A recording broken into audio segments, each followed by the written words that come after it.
So what we're going to do today is we're going to chronicle the life and times of Edwin Rubenstein. And the fun way to refer to this is the little game that we like to play that we call Where Were You in 42? So, I guess we could start with that one. Where were you in 42 on December 13th? December 13th, 1942. Was that in the European theater yet? No way. As a matter of fact, I believe I was stationed at Fort Belvoir, Virginia. Fort Belvoir. Yeah. In the 31st Engineer Combat Regiment, which was the school demonstration troops for the engineer school. And in 42 you would have been 24 years old. That's correct. Wow.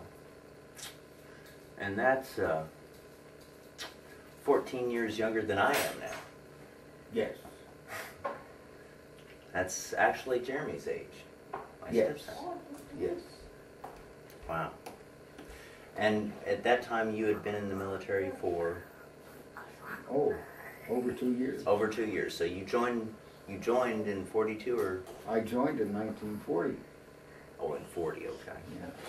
Yeah. Okay, let's go back 20 years. Now you're only 4 years old. I don't know if you have any recollections of the early years. When I was 4 years old, I visited my maternal grandparents, who at that time were living in Newburyport, Massachusetts, which is, if I remember correctly, close to the Maine border on the coast, on the East Coast. I spent The state of Maine. the State of Maine, okay.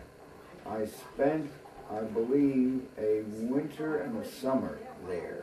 Oh. My grandfather at that time was the manager of a shoe factory, and my grandmother was a housewife. And these were the grandparents on My mother's your mother's side. my maternal grandparents.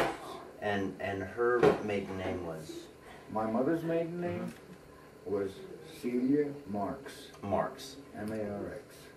Okay. And was your sister Bernice with you then? No, No. she stayed back in New York with my parents.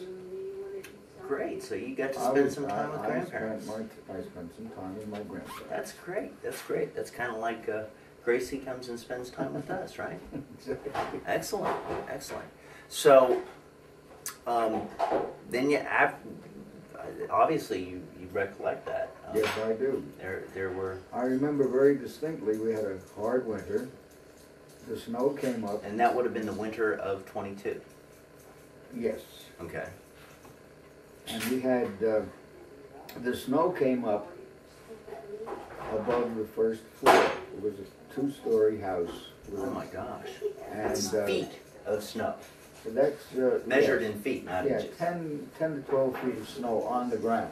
Man. And I remember that my grandmother would go out to a second-story window onto the roof over the porch and chop ice to put into the icebox. Wow. And I remember when we looked out from the second-story window, we would see the hoofs and runners of horse-drawn sleds at that level. Now, you didn't walk to school. No, I barefooted. wasn't going to school at that time. That's No. interesting. Yeah, Wow. but I remember that. 10 or 12 feet of snow. Yeah. They didn't really have snow removal equipment other than No. shovels, hand shovels. But you did. Now, when you went there, when you traveled there, you traveled By rail. by rail. And did your parents have a car? No, we never had a car. You never had a car? Living in New York, yeah, it was, you had to be wealthy Yeah. to have a car. Because it would cost as much to garage or park a car as rent. That's amazing. That's amazing. So then you went back home to mom and dad and your sister, and you started school. Well, at the age of 6. At the age of 6. First grade. And do you know what school your first school you went to? PS 33, the Bronx. PS 33, the Bronx. Yeah, PS standing for public schools. Public School 33, the Bronx. Wow, that's cool. And then, now, was that a primary school? An elementary school. Elementary school. From the 1st through the 8th grades. And then you went to a high school after that? Yes, I did, but before that, I went to 2 more elementary schools. Oh, okay. So you changed schools? Yes, because we moved. Okay. And the second school was PS 90, also in the Bronx, Uh-huh. in a different location. It was a new school, and it was nice. And I believe in the... And what grade were you in when you went to that second school? I believe it was the 5th grade. Okay. And I think that, and that school, I remember very distinctly, had a woman principal, whose name was Miss Frederica Steiner. Steiner? Steiner. Huh. And that was the first time that I'd ever seen a woman as a principal. Wow, that's interesting. We had all women teachers, Mm-hmm. but this was the first woman principal. And then from there, I believe it was in the 6th. Now, of course, back then, women couldn't vote. Oh, yes. They could. Yeah, they were given the vote in 1919, I believe. Okay. Just a few years prior to that. Okay. Anyhow, then it was either the 6th or the 7th grade. We moved again, and I transferred to PS 46, the Bronx, which was known as the Edgar Allan Poe School, and that was the first time I recognized that schools had names as well as numbers. Oh, okay. And from there, I graduated the 8th grade. And then you went to high And school. then I went to high school. And you went to high school And at... I went to high school at Townsend Harris High School, which was the preparatory school for City College in New York. Mhm. And we had to take entrance exams to get into that high school, and I was one of the lucky few who made it. And we did 4 years of high school in 3 years. Excellent. And let me ask you this, as far as your scholastic concerns were, what was, from a subject standpoint, what was your favorite subject of study? I think I was interested in all of them. I liked geography and history and reading and all that stuff. I never was good at math at all. Really? starting from the very beginning, and when I first met an X, I was completely baffled. With variables. Yes. Let me ask you this. Now, you started playing music. Oh yeah. My parents gave my sister piano lessons and wanted me to study violin, which I never really wanted to do. And I had an accident when I was about 10 years old, which chopped off a piece of my left-hand middle finger. And I used that as a crutch. I used that as an excuse not to want to bother playing the violin. So instead, I was given piano lessons too. Great. Yeah. So you started piano lessons at 10. About 10, yeah. Bernice was a great piano player. Bernice, Great reader, too. She was a great reader, and something that I couldn't do. I could memorize pretty easily, but reading... You were more of a get it under the fingers kind of player. Yes. Yeah. You work it out, and then you could perform it well. Yeah. Very interesting. Yeah, I remember Bernice playing, and she really was. She was a great reader. Put a piece of music in front of her, and she'd read it right off. Whoop it right out. Do a great job. But she had no feeling for syncopation. Well, and you know, I think that's a common thing when players, musicians. You have two types of musicians. You got a left brain musician and a right brain musician. One, of course, is a great reader and has the ability to read and perform on the fly. The other is a great improvisationalist. And it's definitely two different schools of thought. It's in Nashville, the fiddle players are the improvisationalists, and the violinists are the readers. So, yeah, it's definitely two different schools of thought. So, moving on. Of course, you had to have a job because it was when you were in high school. It was in the height of the Depression. And I had a. Now, in relationship to Prohibition, what was Prohibition going on? Prohibition was repealed in 1933. Okay. When I entered the second year of high school. Okay. So Prohibition was going on when you were in high school. The Depression was going on. How did that affect the way that you guys lived? Well, my father had his own business at the time. He was in business with a partner named Samuel Lewitz, and they called their business the Leroy Hat Company. Mm-hmm. L for Lewitz and R for Rubenstein. Great. And it was a small operation. He may have had as many as 50 employees, women mostly, who were making hats. And they made felt hats. Well, that was a big business back then. A lot of people wore hats. Everybody wore hats. Everybody wore hats.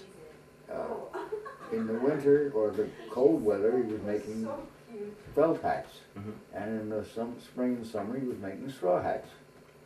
And the only men in the business were some salesmen and the people working in the shipping department, and I believe the cutters mm-hmm. were men. But all the operators, all the sewers were women. Very interesting. And now you had a job.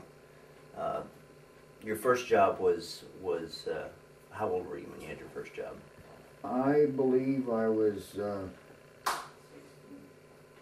about 16, mm-hmm. and I worked in a little neighborhood general store is what mm-hmm. it was. It sold household goods, cleaning supplies. Kind of like the Dollar General or something? Yeah, something like that, except the inventory wasn't quite as extensive. Mm-hmm.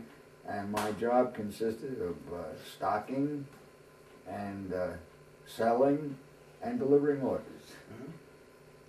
And for that I was paid the magnificent sum of $4 a week. And you worked out how many hours? 12 hours a day, 6 days a week, 72 hours, which I believe came out to about 10 cents an hour in wages. And but that was probably pretty good money for a 16-year-old. It was not bad at all because I gave my mother $3 out of the $4. Wow, great. So, and that actually helped in the household. Oh yeah, that helped in the household. And just so we can make it comparative, what did a burger and fries cost at that time? Oh, at the White Castle, burgers were a nickel, mm-hmm. and I don't remember about fries. I don't even know whether they served fries. Huh. But a cup of coffee was a nickel. A glass of orange juice was a nickel. Everything was pretty much a nickel. Well, of course, because you didn't make much money, so how could you spend it? Yeah, wow. It's incredible. And there were no such things as credit cards either. Yeah, nobody, I guess you could get credit. But yeah, but it wasn't that kind. Yeah. So when you went to your second job, what was that? At the same time that I was working at this little store, there was what we used to call. You don't remember the name of the store, do you? The one where I was working, mm-hmm. Brownstein's Penny Profit Store. Brownstein's Penny Profit Store. Yeah, actually Brownstein, but he pronounced it Brownstein. Brownstein. Okay, cool. And at that same time, I was also earning 50 cents a week for walking down to the next subway station. We were at the Kingsbridge Road subway station. Mm-hmm. And the next one downtown was the Fordham Road subway station, where I would pick up the Daily News bundle mm-hmm. and carry it back to the store by hand. And that was for 50 cents a week. Oh, so that was just a little additional delivery gig, that was on the side? That was on the side, yes. Above and beyond your salary. And I was also allowed to keep my tips from delivering orders from Brownstein's. Great. So I was in hog heaven. Yeah, so you made some pretty good money. Oh, yeah. Well, what did you average on a weekly basis? Probably $5, five and a half, something like that. But Mom always got $3 for my $4 salary. That's great. Yeah. That's great. Paid in cash. There was no Social Security yet. Mm-hmm. Social Security came in 1937. There were no zip codes then either. No. No. And telephones were We there. had telephones. But Oh yeah, we did had you a have telephone. telephone? Yeah, we had a telephone. It was the old-fashioned stand kind with a. And you'd pick it up and somebody would be there. Yeah. You'd say. It, before the automatic dialing, an operator would come on the line and ask for the number you were calling. Yeah. That's the way it worked. And how many digits? Do you remember how many? Oh, 5. 5. They would have a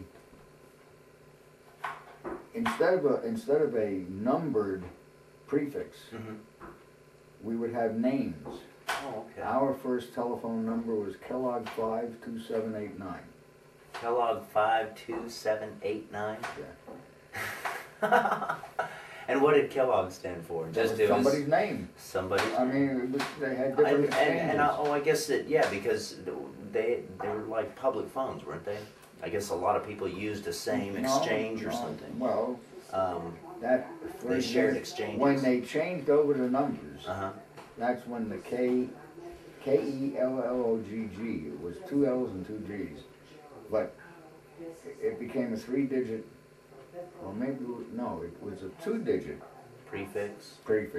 So it was KE52789. And that's when it became a 7-number exchange. No, that was still 5 numbers. Well, 5 numbers with 2 letters, or I should say 7 characters. 7 characters, yeah. Very interesting. Yeah, and I can't tell you exactly when that was, but it was sometime then in the 30s. Okay. So then you got a job. I know you didn't you carry ice? No. No. Yeah. What did you do after your job at the Brownstein penny? Penny profit. Yeah, penny profit store. I'd come home and do homework. Yeah. Oh, I don't mean after that. I mean, what was your next job? Oh.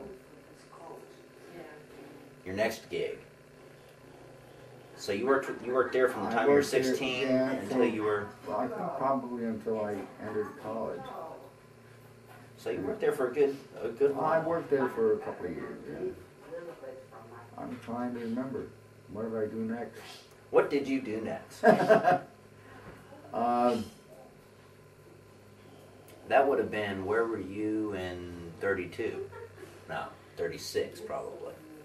Well, in 36, I was already in college. I was in the class of 39. And you went to college where? CCNY. And what was your primary courses? Oh, I thought I was going to be a doctor. I was taking pre-med courses. Great. But again, I was buffaloed by the math. Yeah. And anything that had to do with math. For example, in chemistry, I was lost when it came to trying to solve chemical equations. Right. And it became apparent rather early that I was never going to go to medical school.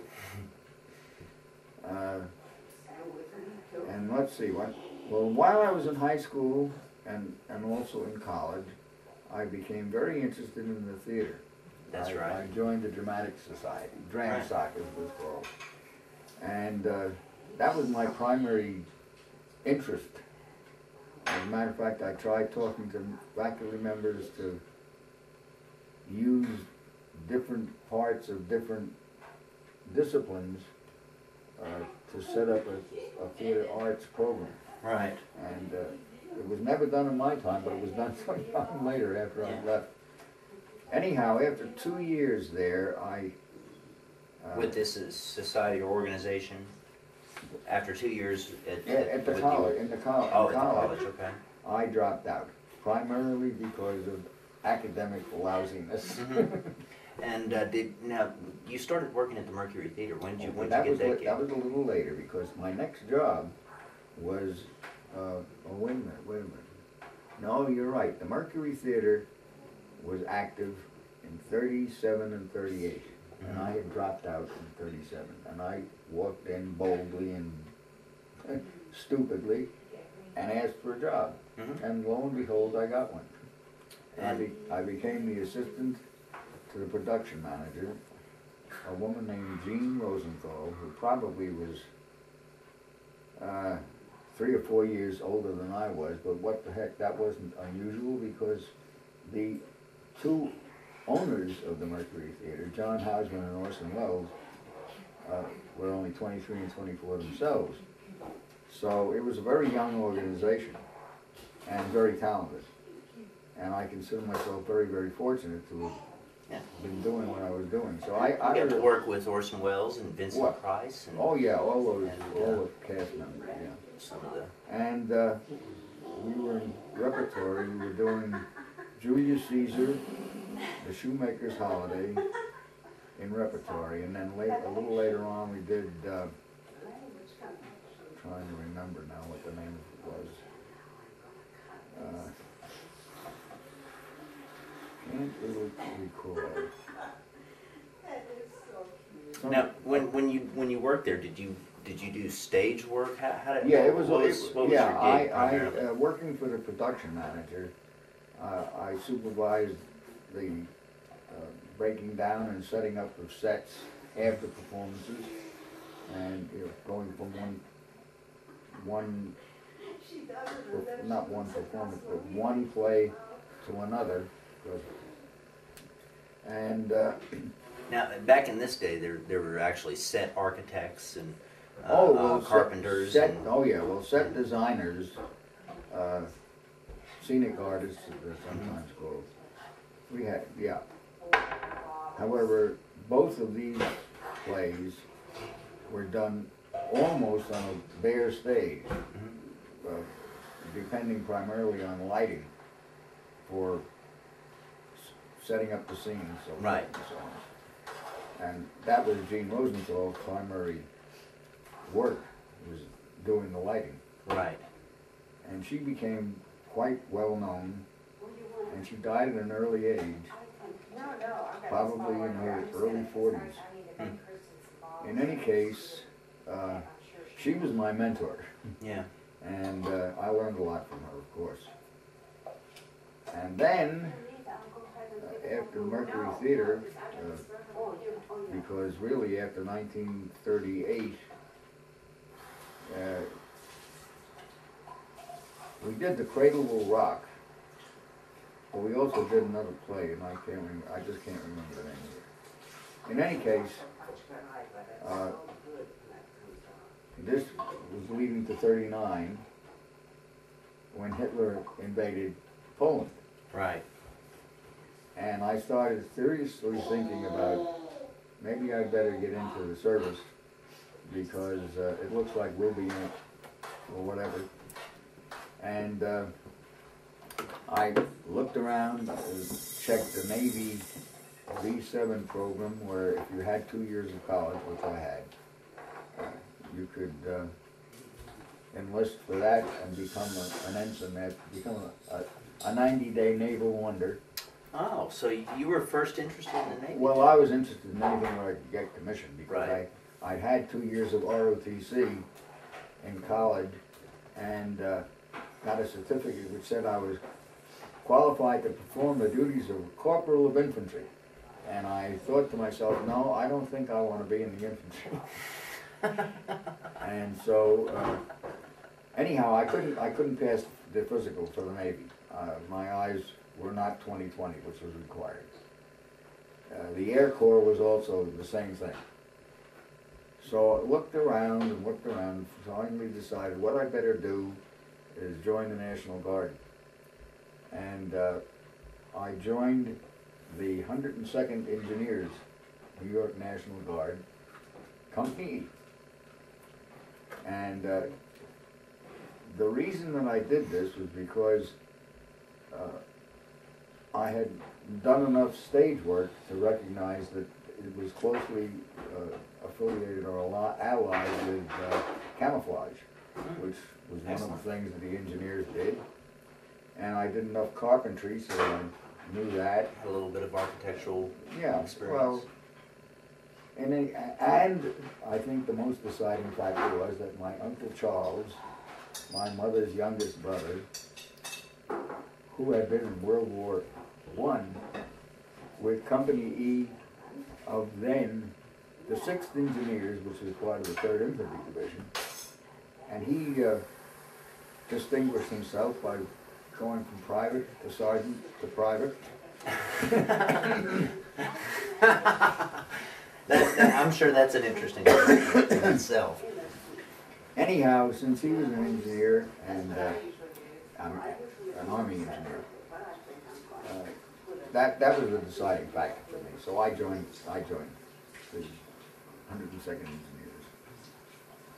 And that was what year? this was in September of 1940. Before the first draft was implemented. As a matter of fact, we were federalized on the 15th of October of 1940. The first sign up for the draft was the 16th of October of 1940. Very interesting. So being already federalized, I never had a draft card. Right. And we went from New York to Fort McClellan, Alabama. And this was just outside of Anniston, Alabama. And here we were, a 20,000 man division, all from New York State. Wow. With maybe half of the troops from New York City. And the first time that we descended on Anniston on a weekend pass, that had to be scary. Anniston being a town of about 20,000.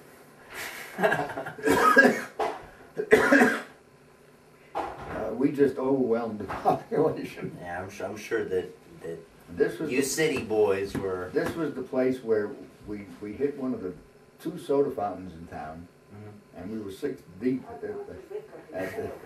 the counter. There's a funny story that goes with There's that. a little funny story that goes with this.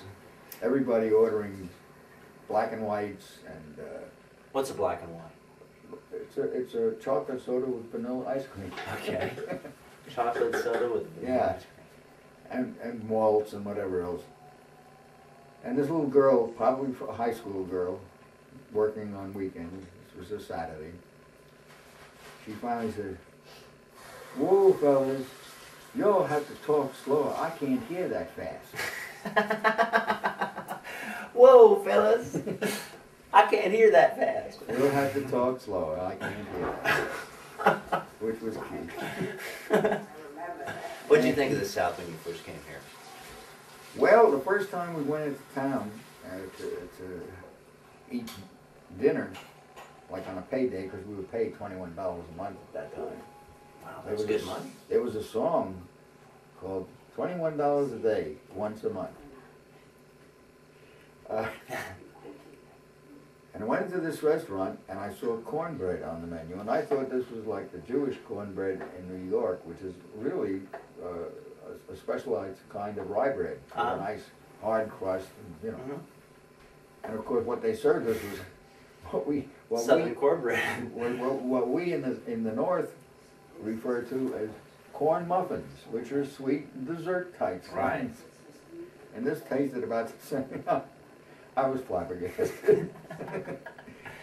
Anyhow, what I thought about the South, of course, at that time there was complete separation of blacks and whites, and that was sort of a shock when you see colored only, Right.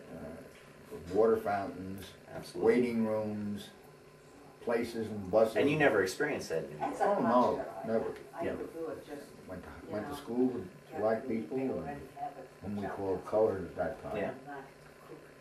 So that was a sort of a shock, but It was still going up. oh, well, yes, but not to the same extent Right. by any means. Right. Anyhow, from Fort McClellan, that was the fall and winter of 1940, and And then, of course, in 41, during the summer, we went on the Tennessee-Arkansas maneuvers. And that would have taken place in Memphis. no, not Memphis, no. That took place around Shelbyville and Tullahoma. Oh, and okay. they're about Central That's Tennessee. Mid-Tennessee, that's Yeah, right. mid-Tennessee, which they call rolling country. But when you're walking with a 50-pound pack on your back, it's not. Very rolling. It's not rolling at all. It's more like climbing. It's climbing, it's steep. Anyhow, after maneuvers, we stayed in the maneuver area, repairing fences and ditches. This is like basic training for you, wasn't it? Oh no, well the basic training was at Fort McClellan. Okay. And we didn't have any advanced individual. That was done in the unit, within the unit. Okay. And in any case, this was real good field training. Right. We were repairing fences that had been torn down during the maneuvers and repairing ruts and all on private property. So that's what we worked over. And that was very enjoyable. We would go out early in the morning and we'd have a sack lunch that we took with us. And on these farms that we were working on, the farmers wouldn't let us eat our sack lunches. They invited us to their table, and they said, share our poor food with you. Yeah. And their poor food was a feast. There'd be magnificent meal. 2 or 3 types of meat, all kinds of vegetables, iced tea, lemonade. It was wonderful, really. So that's where I got a real good taste of the Southern hospitality. Southern hospitality, exactly. And in any case, December 7th, 41. Had my first 3-day pass. I was at Tutwiler Hotel in Birmingham, Alabama, when the news of Pearl Harbor came. Oh. And we had to get back to the post because that's what they told us on the radio, radio TV. All troops return to your posts or stations. And Anniston is about 60 miles from Birmingham, and we went out to get a bus back and so forth and so on. People stopped us in the street, anybody who was in uniform. Where are you going? We told them. They picked us up in their cars, and they took us back to Fort McClellan, which was, again, a beautiful gesture of Southern hospitality. So anyhow, about a week later, which would put it around December 13th, 14th, we loaded up and got aboard trains with all our gear and equipment. And so let's look at that real quick. You just pointed something out. That was 62 years ago. Yeah. 62 years ago. Yeah. Yeah. It was. It's some time ago. Yeah. We got aboard these trains, and all we knew was that we were heading west. We weren't told anything. You didn't know if you were going to the. We had no idea where we were going, except we were going west, which made sense because that was in the direction of Japan. Right. Which had. At that point, you were pretty sure you were probably going to be in the Pacific. We were going. Anyhow, we ended up in Fairmount Park in Riverside, California. We found that out when light came. Of course, we arrived in complete pitch black. Everything was blacked out on the West Coast. Oh, that's interesting. We did stop. We made one stop where we were allowed off the train, and it was in Yuma, Arizona. And I remember sending a telegram home which read, "In Yuma, heading west, will right when stop." Nice and simple. Yeah. I guess you were charged by the. No, we paid cash for that. Yeah, and what was it? It was well, like a 10-word telegram, whatever it cost back in those days, I don't remember. Anyhow, when we woke up after setting up camp in pitch black, we found ourselves in Fairmount Park in Riverside, California. beautiful place. Oh, yeah. And we set up the camp and did the usual things that you do when you're in camp. And it was there that I was promoted. After 15 months in the Army, I was promoted to PFC. Great. By that time, privates were getting $30 a month and PFCs were getting $36. So man, You were making some. I was making, you were some making the dough. serious money at Yeah. that time. Anyhow, I had applied for OCS while we were on maneuvers, and never got notified one way or the other about it.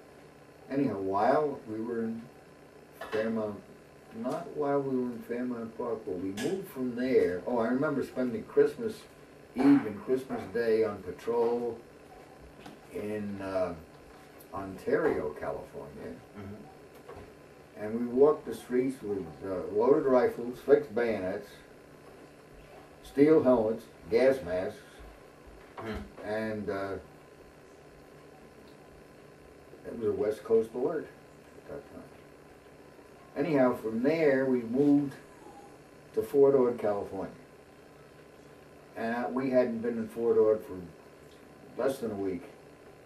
And I was called up to the battalion headquarters, and the battalion sergeant major looks at me, he says, "You've got orders to report to Engineer OCS, Fort Belvoir, Virginia." Excellent. And what happened was, they told me,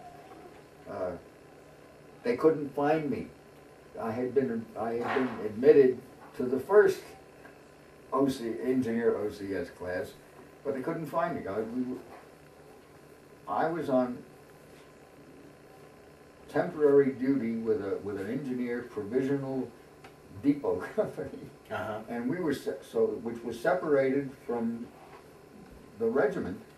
Well, of course, back then communication was nothing like it is today, and I mean, they couldn't find it. It was difficult to account for all of the. We were in Ruston, Louisiana, this engineer depot company.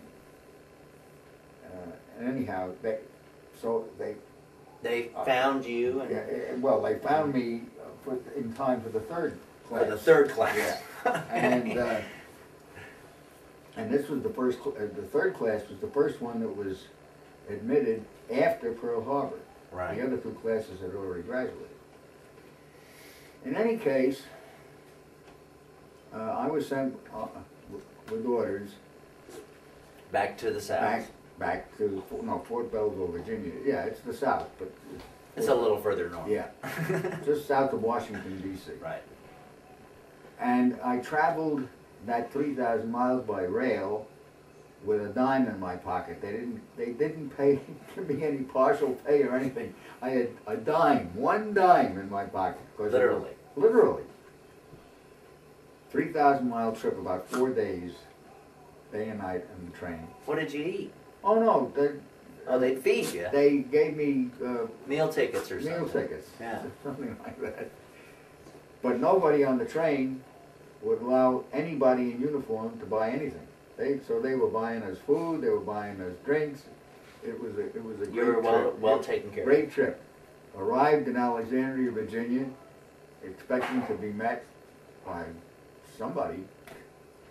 And some kind of liaison or? No, there was nobody there. And we just waited in the station, and finally a truck came up and said, "People from Fort Belvoir, Virginia, get aboard." And that was that introduction. OCS was it was a miserable experience, really.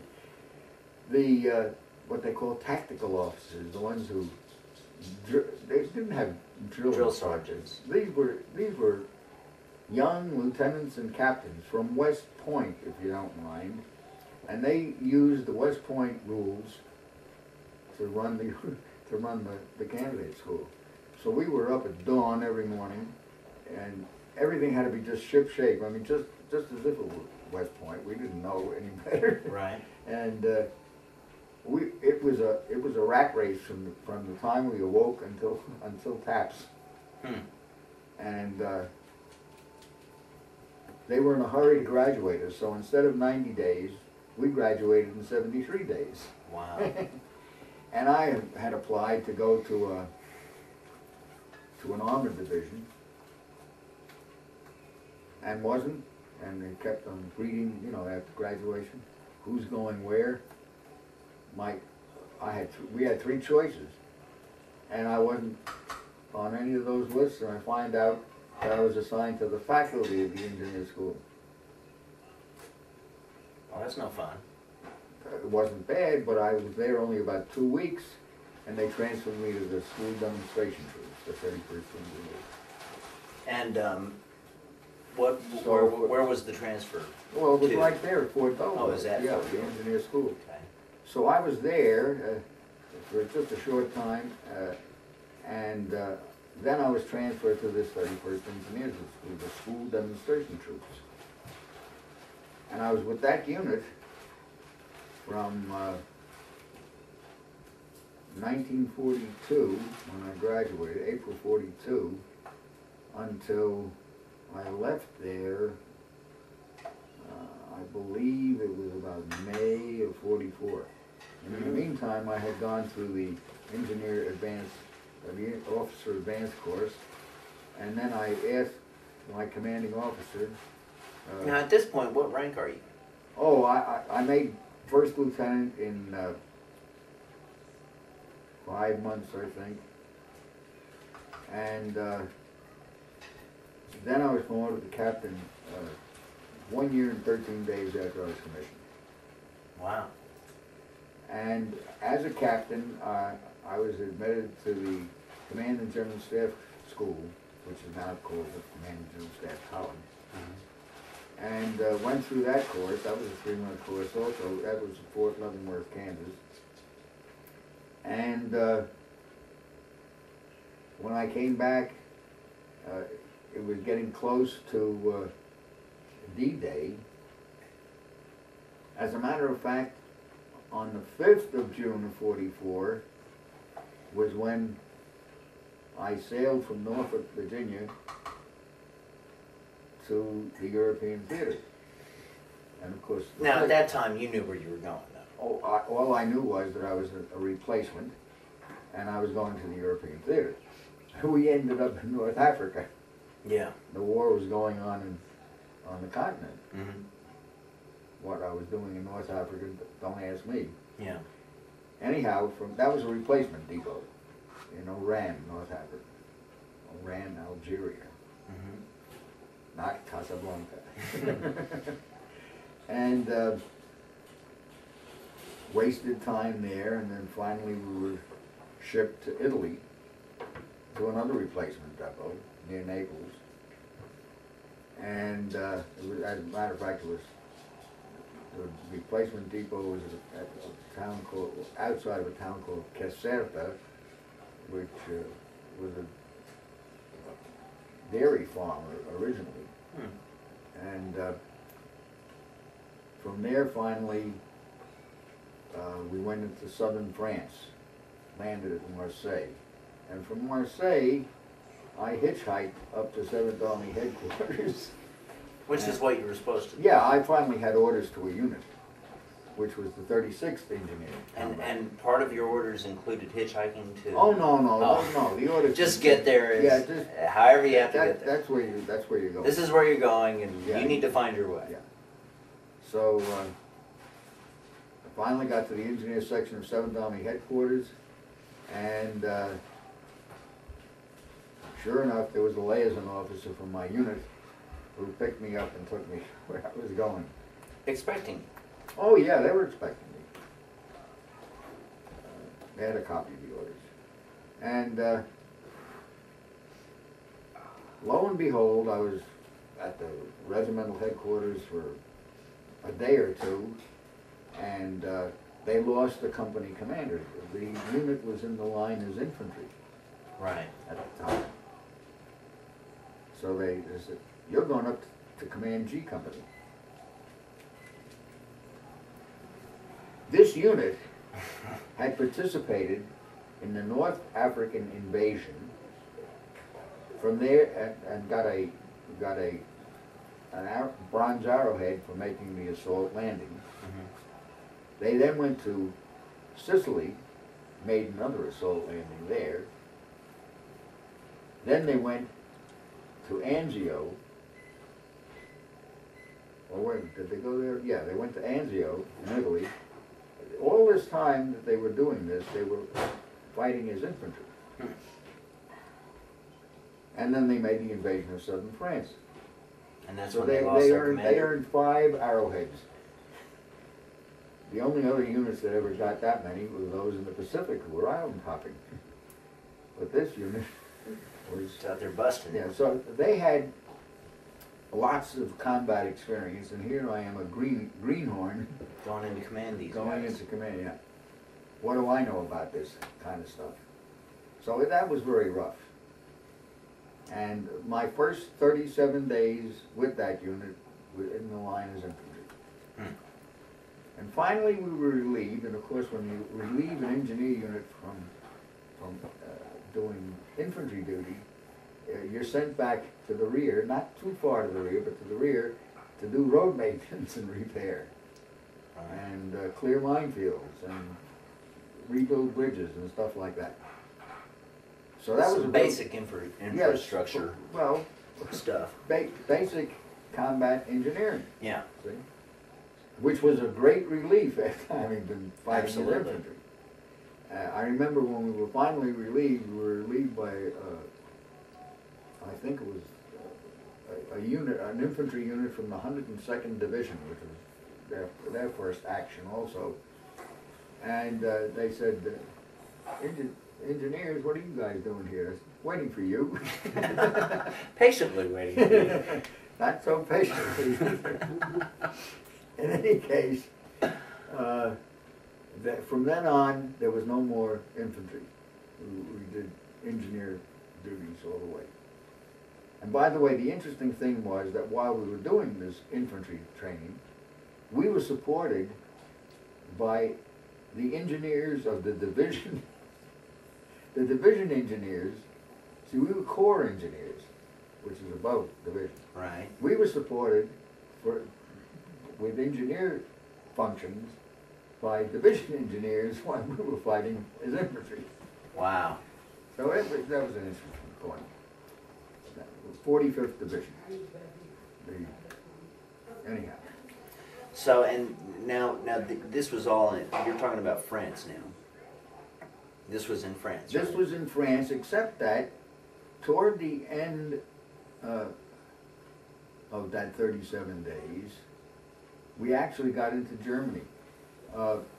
This is where the German and French border run east and west instead of north and south. Mm-hmm. It's in Alsace. Mm-hmm. And we got into Germany, but then we got kicked back. Yeah. And we were on a big retreat.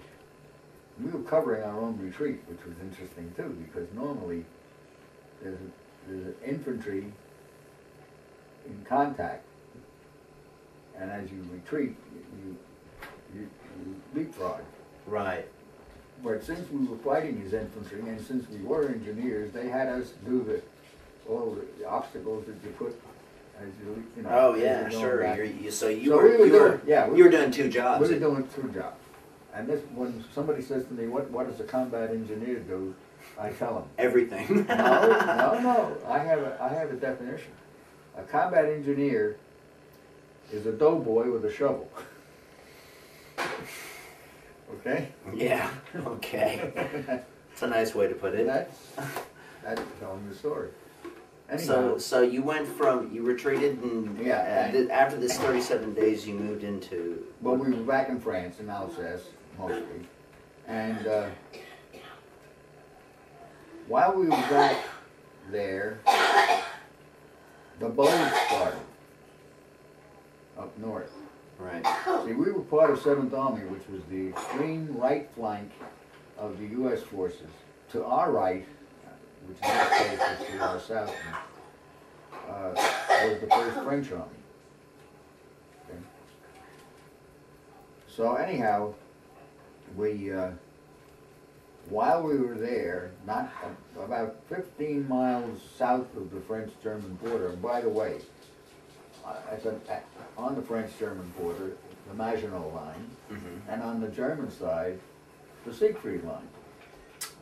Okay? Anyhow, while we were there, the boat started, and we got strafed by American planes with German pilots. The planes had been captured in the boat. Right. And of course, when they started firing at us, we did what had to be done. We fired back. And during that time, I lost my first sergeant. Mm. And we knew he'd been killed, but we couldn't find him. So we had to carry him MIA. Later on, about 3 months later, we started moving north again and stopped in the same town and found a headstone in the local cemetery where my first sergeant was buried. They had his dog tags. Mm. He was buried at the head of the town's mayor who had been killed in the same area. So we finally were able to take him from MIA to KIA and notify him. As the company commander, That's part of what you did. I did all the notification, the next of kin. And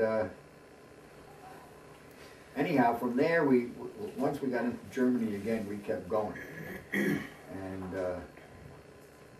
we crossed the Rhine River at Mannheim.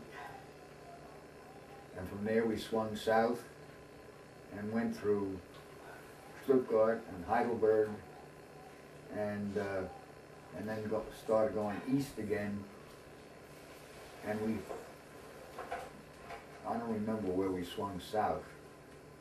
Well, probably at Ulm, which, by the way, was where Einstein was born, I believe. Mm. Yeah. And went through Würzburg, and Würzburg was where Röntgen was born. They had his house marked, you know, the discoverer of X-rays. Right. And we ended up on VE Day in Austria, in the Tyrol, across the Inn River from Innsbruck. Mm. And we were given, my company was given the job of opening the road between Innsbruck and the Italian border. A road parallel to the railroad that goes through one of the tunnels into Italy. And we did that. Of course, nobody was shooting at us anymore. The war was over. And that was the road you opened up for the wasn't that the, where they crossed the bridge to sign the papers to end the war or whatever? Oh, no. We built a Bailey Bridge there. And the first traffic over that bridge were German officers from Army Group G coming up to surrender. And so that was interesting. Yeah, that was it. Well, that particular group. And that marked the end of the... That marked it. Well, we hadn't been fighting. The war was over. Yeah. But these people were Johnny-come-lately. Yeah. Officially. Yeah. They were giving up from Army Group G, which was in Italy. Yeah. And they came up and went up to, I guess, the nearest higher headquarters was the 44th Division. The commanding general of that division was later captured in Korea. I can't remember his name right now. In any case, that was it. I mean, as far as the war was concerned. Yeah. And then after the war, you came... And after the war, came back stateside, came right? back stateside and was stationed in Memphis, Tennessee, as a reserve instructor. Today they call them, instead of instructors, they're called, what the hell are they called? Advisors. Mm-hmm. And I stayed in Memphis from 1947 to 1950 when I got orders to go to join the 7th Infantry Division, which at that time was in Japan.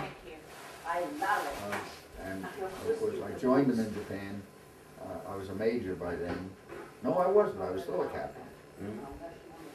But I joined them in Japan, and I was one of the few World War II veterans in the 13th Engineers.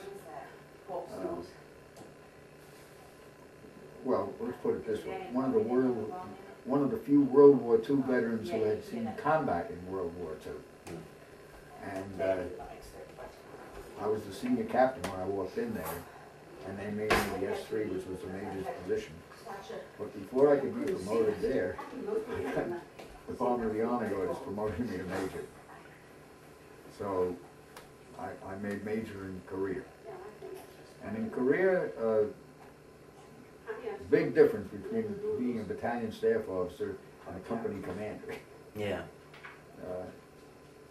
Nowhere near the stress. You know. So in Korea, I was there. I was about ready to go on R&R to Japan. They rotated us that way. And lo and behold, I got orders to go back to the States. So I never did get back. Well, I got back to Japan, but not on R&R. Yeah. Just a normal rotation back to the States. When you came back to the States, you went back to Memphis, right? When I came back to the States, no, I was ordered to Fort Belvoir, Virginia again. Okay. And again to the engineer school, and again I was an instructor, but this time I was an instructor until I got orders to go to Europe. I went back to Germany. And when did you go back to Germany at that time? About a year after I got back from Korea. What year was that? 51. So you went to Europe a total of 3 times? Twice. But you went to Japan in the interim. Yeah, well, but Japan was just a stepping stone to Korea, going and coming back. Right. And when I got to Germany in 51, I was first assigned to the 4th Engineers of the 4th Infantry Division, which is among the outfit that captured Saddam. Yeah. And not the 4th Engineers, but the 4th Division. Right. And I was there for a while, and then I was transferred to the engineer section of 7th Corps. 7th Corps at that time was commanded by General Slim Jim Gavin. Slim Jim Gavin.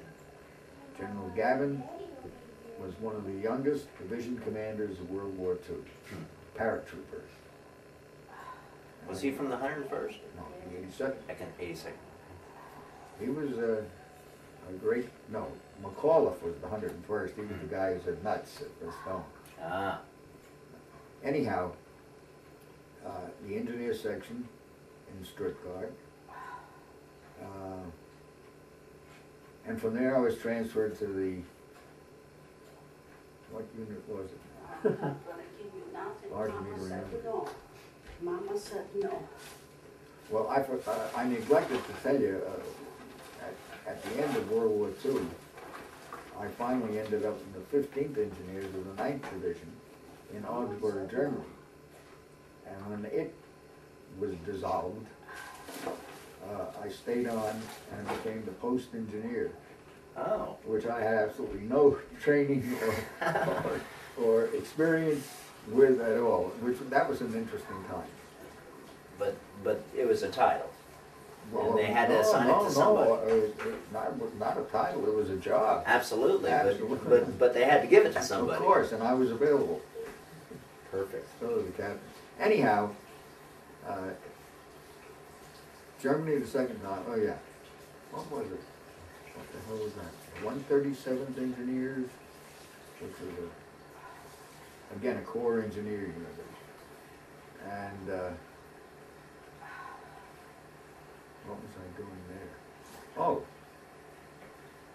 I was the S3 again, I guess, the operations officer. And we did a lot of training, training. And from there, back to Fort Belvoir. No. From there, I was ordered to Fort Bliss, Texas. Ah, so your first experience in Texas was in what year? I arrived March 8th, 1956. March 8th, Yeah. 1956. And I was assigned as the engineer instructor at the Air Defense School. Now, somewhere in the interim,